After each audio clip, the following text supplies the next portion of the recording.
New Mexico, 1891. There are women who know exactly what they want and move through the world with the clean certainty of someone who has never had reason to doubt herself. Eleanor Voss was not quite that woman.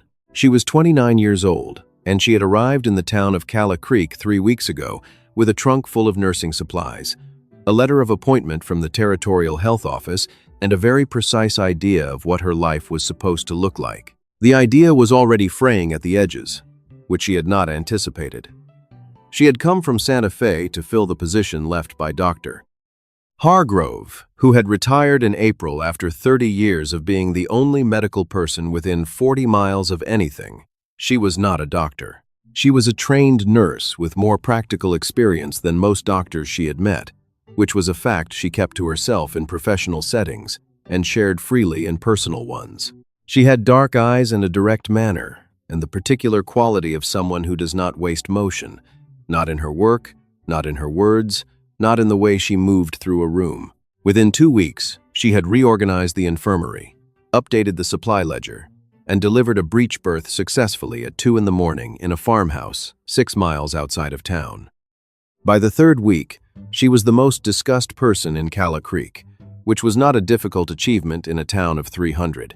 2 men had called on her. She had received them both with courtesy and discouraged them both with clarity. The mayor's nephew, a pleasant young man of 24 named Robert Ashby, had offered to show her around the territory. She had thanked him and said she had already found her way around quite well on her own, which was true and which Robert had understood, to his credit, without requiring further explanation.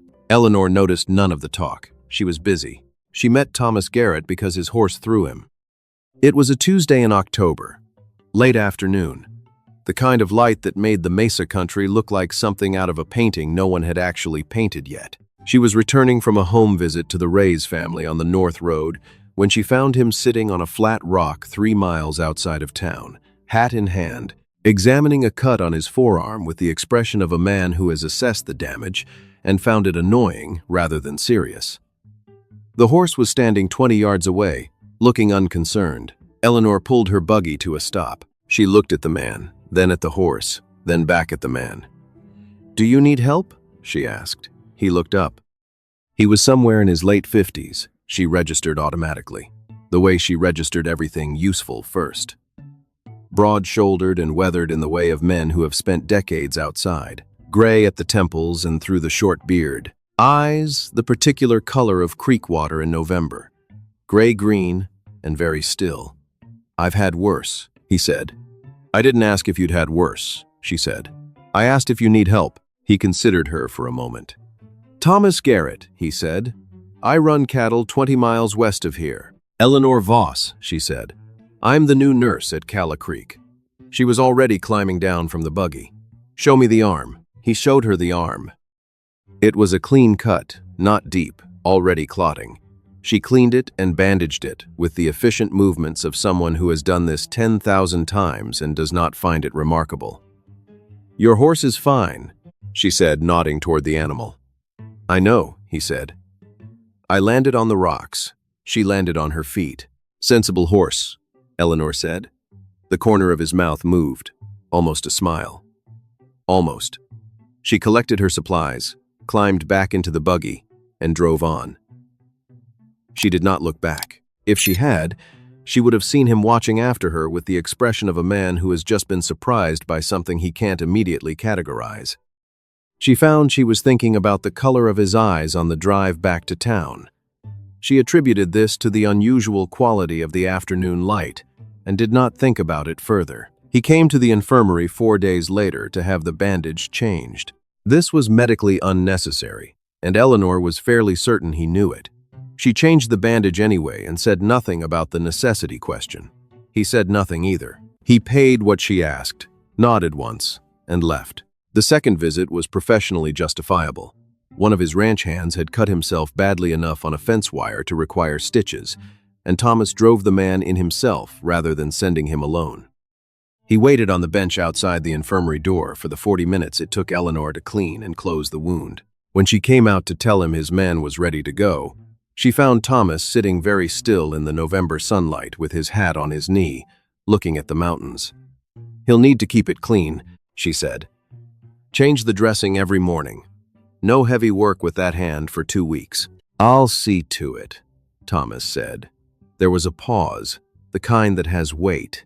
"You drove him in yourself," Eleanor said. It was not quite a question. "He works for me," Thomas said, as if this explained everything. Which, Eleanor thought, it probably did. He left.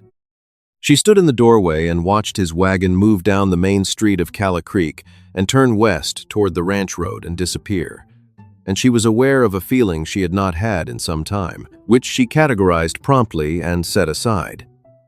The third visit was December. He came with a question about his supply order, which he had already placed with the general store and which had nothing to do with the infirmary or with Eleanor.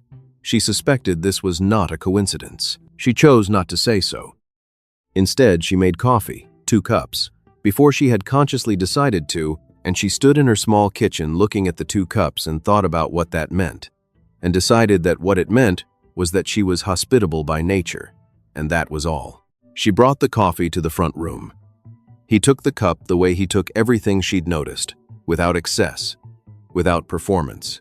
He sat in the chair by the window because she gestured to it and looked at the main street of Calla Creek through the glass. "How are you finding New Mexico?" he asked. "I find it very large," she said, "and very quiet, after Santa Fe." "Does the quiet bother you?" "No," she said. And then, because it was true, "I think I came here for it." He looked at her over the coffee. She looked back. Outside, a cart went past and a dog barked at it, and the sound died away. The room was very quiet and, somehow, entirely easy. She thought about that afterward. The ease of it. She had spent 29 years in rooms that required effort, required the careful management of how she appeared and what she said, and whether she was being too direct or not direct enough. Thomas Garrett's presence required nothing of her except to be in it. She wasn't sure what to do with that. The town noticed before she did. Towns always notice. By December, the twice-monthly visits were known to everyone in Calla Creek, who had eyes and access to the general store, which was everyone. Margaret Chen, who ran the laundry and had appointed herself the town's unofficial archivist of human affairs, thought it was long overdue. Thomas Garrett had been alone since his wife Ruth had died 7 years ago, and Margaret had personally worried about him in the intervening time and was now pleased to stop. Robert Ashby's father, Councilman Ashby, thought it was an inappropriate match and communicated this carefully to the right people. Tom Briggs at the feed store, when asked his opinion, said only that Thomas Garrett had driven 40 miles round trip to have a bandage changed, and when pressed on what this indicated, smiled and went to find something to do in the back room. Eleanor heard the talk third hand from Clara Reyes, whose husband brought news from town with the feed order. "They're saying Thomas Garrett has an interest," Clara said, without looking up from her mending. "People say a great many things," Eleanor said. "They say he hasn't come to town this often in 7 years. His ranch hand needed stitches. 3 times? Eleanor folded the clean bandages she was folding and said nothing. She had not told Thomas, had not told anyone in Calla Creek, the real reason she had come to New Mexico. The short version she gave at church was simple enough. A position had opened. She was qualified. She had come. This was all true. It was also not the whole truth. The whole truth was that she had spent 6 years in Santa Fe, becoming very good at her work and very alone in her life, and she had begun to confuse the two things as if her competence were a substitute for something she couldn't name. She had realized this slowly, the way you realize the temperature in a room has dropped, not in a single moment but incrementally, until one morning you look up and understand you are cold.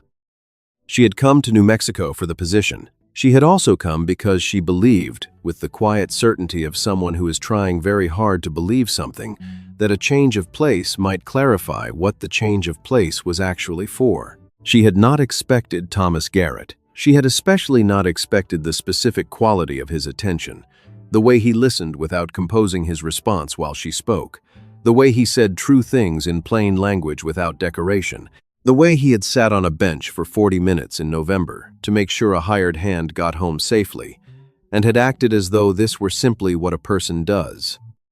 She had been around a great many capable people in her life and not felt what she felt sitting across a quiet room from this particular one. She was trying to be precise about this. In the way she was precise about everything. She was not succeeding. Thomas Garrett, for his part, was having his own difficulty. He had spent 7 years building a life that was sufficient. Not empty, not dramatic, just sufficient. The ranch was productive. His men were loyal. His neighbors were decent. He had a horse he trusted and a cattle dog named Belle, who slept at the foot of his bed and asked nothing of him except that he be present, which was the only kind of company he had been capable of for a long time. He had not gone looking for anything. He had driven a hurt man to town. He was aware that this was not the whole story. He was also aware that he was 57 years old and that Eleanor Voss was 29, and that there was an arithmetic to this that most people in Calla Creek were already performing. He had performed it himself. He kept arriving at a conclusion he didn't want, and then riding 40 miles to have a bandage changed anyway, which told him something about the reliability of his conclusions. Belle knew. Belle always knew. The dog had a way of sitting directly in front of him during the evenings and looking at him with the level, brown-eyed patience of someone waiting for a slower person to arrive at an obvious answer. Thomas had taken to having conversations with the dog about this, which he did not mention to anyone. "She's half my age," he told Belle on a Thursday night in December. Belle sat. 28 years between us. Belle continued to sit. "You don't have anything useful to contribute to this conversation." Belle put her chin on his knee. Thomas looked at the fire and said nothing else, and the ranch house was very quiet, and outside the New Mexico night was cold and clear and enormous. He went to town on a Saturday. It was not a Tuesday, which was the day he had come to think of, without meaning to, as the day he might reasonably expect to see her. She was in the infirmary when he arrived, reorganizing the medicine cabinet with the focused efficiency of someone who reorganizes things when she needs to think. She heard the door and turned. "Mr. Garrett," she said. "It's Saturday." "I know," he said. She waited. He turned his hat in his hands. He was not a man who turned his hat in his hands. He was aware of this. "I was wondering," he said, "if you would ride out to the ranch on a Tuesday, next week or whenever is convenient. I've been having trouble with one of the horses, favoring her left foreleg. I thought maybe—" He stopped. Eleanor was looking at him with the expression she sometimes used when a patient was describing symptoms that didn't quite account for the visit. Not unkind, simply accurate. "I'm a nurse," she said, "not a veterinarian." "I know that." A pause. "But I would like to see the horse," she said. He looked at her. "Tuesday," she said. "At 2, if that works." "It works," he said. She turned back to the medicine cabinet. He put his hat on and left. Belle was tied at the post outside, and when he untied her, the dog's tail moved with the enthusiasm of an animal who has been listening through the door and is pleased with how things are developing. "Don't," Thomas said. Belle's tail moved faster. She came on Tuesday. The ranch was 20 miles west of town, a long ride for a Tuesday afternoon. And Thomas had thought about this and had not said anything about it, because pointing out that she was riding 20 miles to look at a horse when she was not a veterinarian seemed like the wrong thing to say. The horse's leg was fine. It had been fine since Wednesday. Eleanor looked at the leg, looked at the horse, looked at Thomas. "She seems well," Eleanor said. "She made a good recovery," Thomas said. Eleanor looked at him for a moment with the expression of a woman who has arrived at a conclusion and is deciding whether to say it out loud. She decided not to. She patted the horse's neck instead and accepted the cup of coffee Thomas brought out from the house. And they stood in the pale winter sun by the paddock fence and looked at the mountains to the north. "How long have you been here?" she asked. 30 years, he said. "My father came first. I came when I was 27. Ruth came the following year." He said the name the way people say a name that is both painful and entirely ordinary, the name of someone so woven into the fabric of a person that removing it would take everything else with it. 7 years ago, Eleanor said. It was not a question. 7 years, he said. They were quiet. Belle sat between them and looked at the mountains with the philosophical composure of a dog who has made peace with the large facts of the world. A long time to be alone, Eleanor said. You get used to it, he said. Or you stop noticing. I'm not always sure which. She looked at him. He was looking at the mountains. I know the difference, she said. He turned to look at her then. She was not looking away. It was January when he said it. The day had been sharp and cold, the sky, the deep blue that the New Mexico winter produces on its best days. She had come on Tuesday as she generally did, and they had walked to the north fence where the land opened up into a wide valley and the mountains showed their snow, and the light was already going amber and low. They had been talking about something else entirely, some small thing, the name of a mountain, and then they had been quiet, and the quiet had gone on long enough that it was its own kind of conversation. Thomas looked at the mountains and said, Eleanor, I need to say something. She turned to look at him. I think, he said, that I've been taking up more of your time than I have any right to. She waited. You're 29 years old, he said. I'm 57. He paused. He was still looking at the mountains. A woman your age ought to be building her life with someone who can match that. Someone who'll be standing beside you when you're 50 and 60, and he stopped. Thomas, she said, let me finish. You're about to finish with something you've decided is true, she said, without asking whether I agree with it. He stopped. She took one step toward him.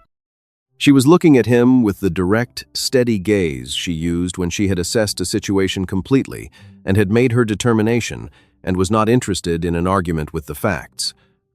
I'm aware of your age, she said. I was aware of it the day I cleaned your arm on the side of the North Road. I'm a medical professional. I notice these things. She paused. I have spent the past 3 months not thinking about your age. I have been thinking about you. He looked at her. You sat outside my door for 40 minutes to make sure a hired hand was seen home safely, she said. You drove 40 miles to have a bandage changed that didn't need changing. You made coffee before I arrived, and you've never once made a point of it. She paused. I have been around careful, good people for 29 years, Thomas. I know the difference between what looks like a thing and what is the thing. Belle was sitting a few feet away, looking at the mountains with the elaborate neutrality of a dog pretending not to be listening. I am 12 years younger than your ranch, Eleanor said. The corner of her mouth moved, almost a smile. And I am telling you that none of the arithmetic you are doing is the arithmetic that matters. The mountains held the light. The cold wind moved through the dry grass. Thomas Garrett, who had spent 7 years concluding that his life was fully assembled and required no further additions, stood at the north fence of his ranch and felt something happen in his chest that had no name and no warning and no interest whatsoever in his carefully organized conclusions.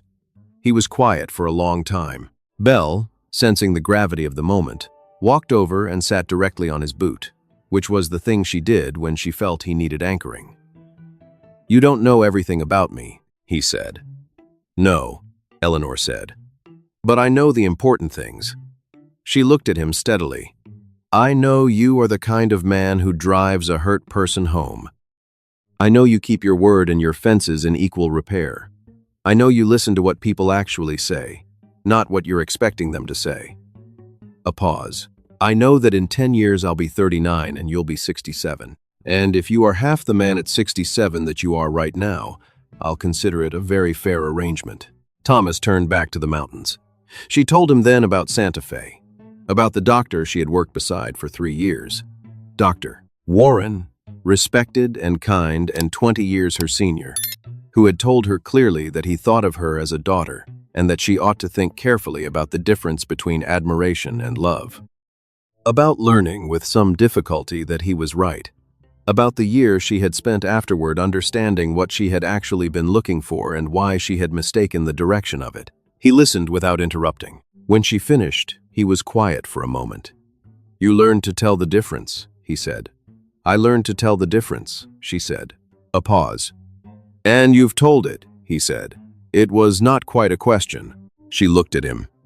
I've told it, she said. Belle stood up, stretched with great deliberation, and walked toward the house. Your dog has made a decision, Eleanor said. She does that, Thomas said. She always knows when a conversation has reached its natural conclusion. Has it? Eleanor asked. He looked at her. The mountains were going gold and then amber, and then the deep, particular purple of a New Mexico evening. No, he said. I don't think it has. He did not say yes that night. That was not his way. He had spent 57 years making decisions carefully, and he was not going to stop now, because the decision was more important than usual. He thought about this with the stubbornness that was his primary quality, and also his most inconvenient one. Turning it over from every angle, the way you turn a piece of wood to find its grain before you cut it. Belle participated in this process by sitting in front of him every evening with the patient, brown-eyed determination of an animal who has arrived at an opinion and is waiting for the slower party to catch up. I'm thinking, he told her on the second night. Belle sat. She's 29 years old. Belle looked at the middle distance. I'll be 60 when she's 32. I'll be 70 when she's 42. Belle put her chin on his knee. You're not finding any of this persuasive, are you? Belle's tail moved once, slowly, which Thomas had come to understand meant she was listening but reserving judgment on whether his reasoning was worth responding to. He thought about Ruth. He thought about her honestly and without the guilt that used to attend these thoughts, which was itself a change he had noticed gradually over the years.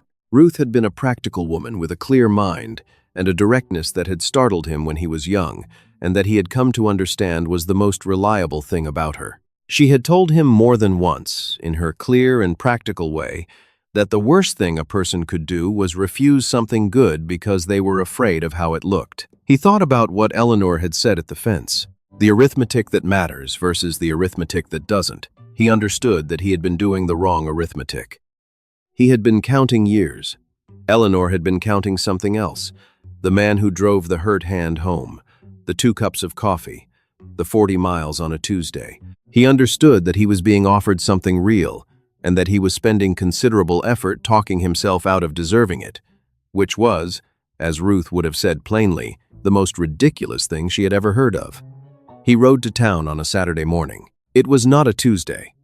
Eleanor was in the infirmary when he arrived, writing in her supply ledger. She looked up, saw him in the doorway with his hat in his hands, and set down her pen. It's Saturday, she said. I know. You've never come on a Saturday. I know. He looked at his hat. I couldn't wait until Tuesday. He looked up at her. I've been thinking. I know, Eleanor said. You think carefully, thoroughly, he said. What have you concluded? He stepped inside. The morning light came through the infirmary windows, clean and honest the way winter light is in New Mexico, where the air is very clear and everything looks like it means exactly what it is.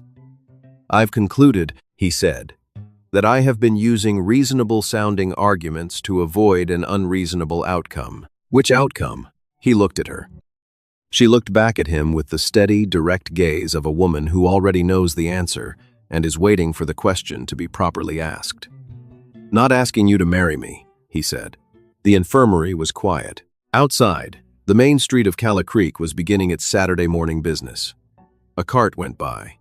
Someone called a name. Belle, tied at the post, could be heard greeting another dog with her characteristic efficiency. And have you stopped using those arguments? Eleanor asked. With considerable effort, he said. Yes. He reached into his coat pocket and produced a ring. It was Ruth's, a simple band with a small inset stone, plain and well-made, which he had carried in his pocket for 3 days, deciding whether this was right. He had decided it was. Ruth had made things to be used and kept and passed forward, not locked away. She would have called anything else a waste. I would like very much, he said, if you would consent to marry me. Knowing what that means, the ranch in the distance from town and the winters and Belle and all of it, he paused.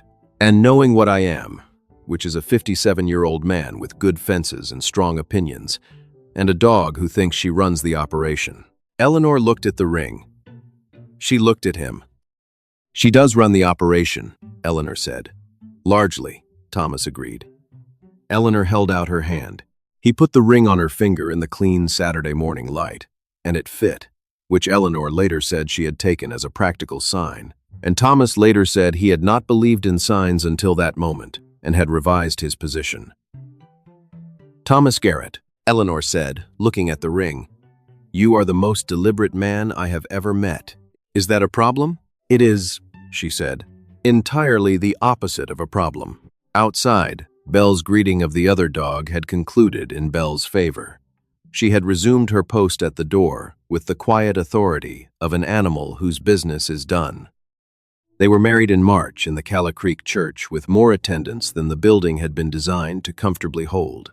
Margaret Chen cried from the third row with the deep satisfaction of a woman whose assessment of a situation had been entirely vindicated. Robert Ashby was gracious and attended with his new fiancée from Silver City, which resolved several minor social tensions at once. His father, Councilman Ashby, sat in the back and said nothing, which was the correct decision and which everyone noticed. Eleanor wore a dress the color of the New Mexico sky in late October, a clear and particular blue, because she was not a woman who felt required to wear white, and because the blue suited her exactly, and because she had decided at 23 that she would wear what was right rather than what was expected, and she had not changed her mind about this. Thomas stood at the altar and watched her come toward him and understood, with the full accumulated weight of 57 years, how close he had come to standing on a fence and thinking too long, and talking himself into staying alone. Belle waited outside with the calm certainty of an animal who arranged the whole thing and knows it. The ranch changed that spring. Not the structure of it, not the land or the cattle or the long views from the north fence, but the feeling inside it. The way a place changes when it stops being occupied by one person's silence and becomes home to two people's presence. The silence didn't disappear. It became a different kind of silence, the kind that is shared rather than endured, which is an entirely different thing. Eleanor brought her medical books and her supply cases and a small rocking chair that had belonged to her mother, and Thomas built her a shelf in the front room to hold the books, a good solid shelf of pine from the ranch's own woodlot, fitted to the length of her collection and braced at proper intervals. "You didn't have to do that," Eleanor said, running her hand along the smooth wood. "You have books," Thomas said. "Books need a shelf." "Thomas." She turned to look at him. "That is the most thoughtful thing you have done since the coffee." He went back to his work looking confused, which Eleanor recognized as his expression when he had done something affectionate and not realized it, which happened with more frequency than he was aware of. She set up a small medical room at the ranch, because 20 miles from town was 20 miles from the infirmary, and the country had needs. Thomas built her a separate cabinet for supplies without being asked, with a latch that kept properly, and a window for light, and a bench for patients to sit on. She told him she intended to reimburse him for the materials. He told her that was not going to happen. They settled the question in the way they settled most questions, with a conversation that ended when one of them ran out of things to say and the other turned out to be right. Their daughter Clara arrived in the third year with her father's eyes and her mother's voice, which combination made her, from the beginning, impossible to argue with. Thomas was 60 when she was born. He had thought about this. "You'll be 67 when she starts school," Eleanor had said the quiet evening when they had talked about it plainly, the way they talked about everything. "I know that," Thomas said. "Can you teach her to ride?" "Yes." "Can you teach her to read weather? To set a bone? To keep a promise?" "Yes," he said. "To all of it." "Then," Eleanor said, "you are exactly what she needs." He didn't bring it up again. Clara grew up direct and curious, and capable of holding Thomas to a precise accounting of any statement he made, which he found alternately exhausting and the finest thing he had ever seen. Belle, the second, granddaughter of the original, with the same brown eyes and the same professional opinions about human decision-making, slept at the foot of Clara's bed from the night she arrived. On an October evening in their 9th year together, Thomas sat on the porch and looked at the mountains. Somewhere behind him in the house, Eleanor was finishing a letter, and Clara was doing the thing she did in the evenings, which was to recite everything she had learned that day to whoever would listen, and if no one would listen, to Belle, who always would. The mountains were going from gold to amber to the deep, full purple of a New Mexico dusk. Thomas watched this happen the way he watched it every evening, which was without taking it for granted, because he was a man who knew, now, what taking things for granted cost. Eleanor came out with tea. She had, over 9 years, gradually transferred the household to tea in the evenings. He maintained that this was a loss. She maintained it was an improvement. They had not resolved this and showed no signs of resolving it, which both of them found privately satisfying. She sat beside him. Clara's voice continued from inside, explaining something in great detail to Belle, who was presumably listening attentively. "I was wrong," Thomas said. "About what I said at the fence." "I know," Eleanor said. "I told you so at the time." "You did," he said. Patiently. "Professionally," she said. "It's the same skill." He smiled. The mountains did what they did. Clara's explanation reached its conclusion inside and was followed by a silence that suggested Belle had responded in some satisfactory way. He put his hand over Eleanor's on the armrest. The same gesture it had always been, 9 years in, unchanged. He thought about a Tuesday in October when he had sat on a flat rock on the North Road with a cut on his arm and a horse standing 20 yards away, looking unbothered. He thought about a direct, dark-eyed woman climbing down from a buggy without being asked and saying, "I didn't ask if you'd had worse." He thought about a Saturday morning in January when he had ridden 20 miles into town with his hat in his hands because he couldn't wait until Tuesday. He thought about a ring that fit. "Thank you," he said quietly. Eleanor looked at him. "For what?" "For not letting me finish that sentence at the fence," he said. She put her head against his shoulder. "You would have finished it wrong," she said. "And then I would have had to correct you. And you would have thought about it for 2 weeks before admitting I was right." 3 weeks, he said. "I know," she said. "I accounted for that." The New Mexico evening settled around them, and the mountains held their color a little longer the way they do in October, as if they know the cold is coming and are in no particular hurry. Inside, Clara had evidently begun a second lecture. Belle was still listening. Thomas Garrett had made the mistake that is easiest to make and hardest to catch. He had counted the years between himself and Eleanor and concluded that the number meant something it didn't mean. He had looked at the arithmetic of time and decided it was the arithmetic of worth, which is a different thing entirely, though from the inside they can feel remarkably similar. Eleanor had been counting something else from the beginning. She had counted the man who sat outside a door for 40 minutes to see someone home. The man who drove a hard road in January because he couldn't wait until Tuesday. The man who built a shelf from good wood fitted to the books she already had, without being asked and without making a point of it. She had counted what was true about him, specifically in the particular daily reality of who he was, not the number, the man. Thomas Garrett had stood at a fence in January and tried to talk himself out of something real, and Eleanor Voss had not let him, which was the most useful thing anyone had ever done for him and which he had understood in the moment, not at all, and had come to understand, over 9 years, as completely as he had ever understood anything. The heart does not consult a calendar. It does not look at a birth year and make its calculations. It looks at a person, at the particular and irreplaceable truth of who they are, and it knows what it knows. You do not reach an age at which the right thing stops being right. You do not earn years of loneliness by living long enough. The window does not close. It only feels that way when you are standing inside counting the years instead of walking toward the door. Eleanor Voss had walked toward the door first. Thomas Garrett had followed her through it, eventually and deliberately, in the way he did everything, and had not regretted it, not for a single October evening in 9 years, not once. Thank you for listening, wherever you are. I'm glad you were here. Until next time. Sometimes the bravest thing a person can do is refuse to let someone talk themselves out of something real. Thomas almost did. He stood at that fence, with all his reasons lined up like good fence posts, solid and convincing, and Eleanor simply didn't accept them. If someone you trust is counting what's true about you instead of what's easy about you, let them. That count is the one that matters. A small note for you. This story was created and fictionalized by AI, crafted to bring you a moment of warmth and entertainment, and to leave behind a little something worth carrying into your day.